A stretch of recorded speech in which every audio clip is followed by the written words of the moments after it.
तो साल 2014 में आई गॉडजिला मूवी मॉन्स्टरवर्स यूनिवर्स की सबसे पहली मूवी है और इसी मूवी ने मॉन्स्टरवर्स यूनिवर्स की नींव रखी थी। और आज की इस वीडियो में मैं आपको इस मूवी के बारे में कुछ फैक्ट्स बताने वाला हूँ।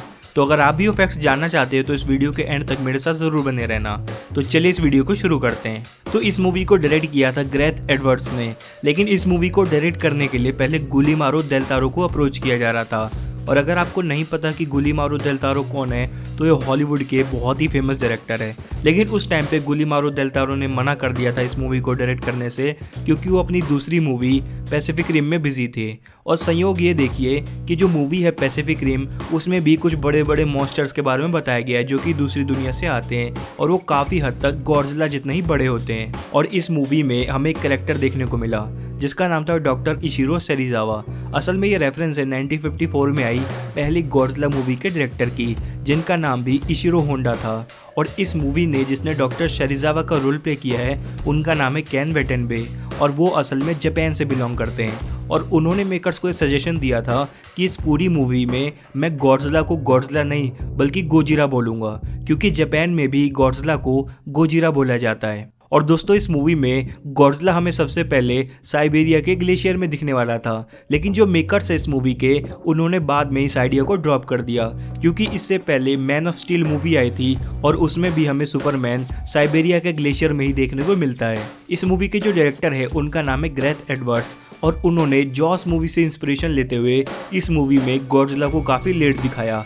अगर आपने मूवी देखी होगी तो आपको पता होगा कि लगभग जब इस मूवी का इंटरवल आने वाला होता है तब हमें गॉडजिला देखने को मिलता है, और इस मूवी के इंटरवल तक गॉडजिला की हाइप बनती है। बिल्कुल उसी तरीके से जॉस मूवी में भी यही हुआ था, उसमें भी हमें जो शार्क है वो काफ़ी लेट देखने को मिली थी, जिससे होता यह है कि हमारे मन में गॉडजिला के लिए बहुत ज़्यादा हाइप बन जाती है, और जब गॉडजिला हमें देखने को मिलता है तो हम उससे बहुत ज़्यादा खुश हो जाते हैं। और दोस्तों ये पहली ऐसी मूवी है जिसमें हमें गॉडजिला को एक हीरो के तौर पे दिखाया गया है। वैसे हम उसे हीरो तो नहीं कहेंगे, लेकिन उसे हम एंटी हीरो कह सकते हैं। और दोस्तों ऐसा इसलिए है क्योंकि इससे पहले गॉडजिला की हॉलीवुड में एक ही लाइव एक्शन मूवी बनी थी, उसमें भी गॉडजिला हमें एक विलन के तौर पे देखने को मिला था, जहाँ पर वो पूरी सिटी पर अटैक कर रहा होता है। और इससे पहले गॉडजिला की जापान में जितनी भी मूवीज़ बनी हैं उसमें से ज़्यादातर में गॉडजिला हमें एक विलन के तौर पर देखने को मिला है, जहाँ पर वो आम जापानीज सिटीजन्स पे अटैक करता है। और आपने जो गॉडजिला -1 मूवी देखी होगी उसमें भी हमें गॉडजिला एक विलन के तौर पे देखने को मिला है। और दोस्तों इस मूवी के एंड में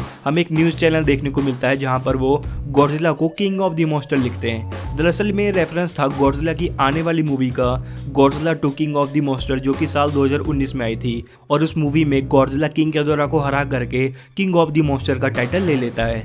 और अगर बात किंग गेडोरा की हुई ही है तो दोस्तों इस मूवी में भी पहले ये प्लान किया गया था कि इस मूवी के मेन विलन के तौर पे म्यूटो को नहीं बल्कि किंग गेडोरा को रखेंगे, लेकिन बाद में इस आइडिया को ड्रॉप कर दिया था। और मेकर्स का जो प्लान था वो बहुत ही ज़्यादा सिंपल था।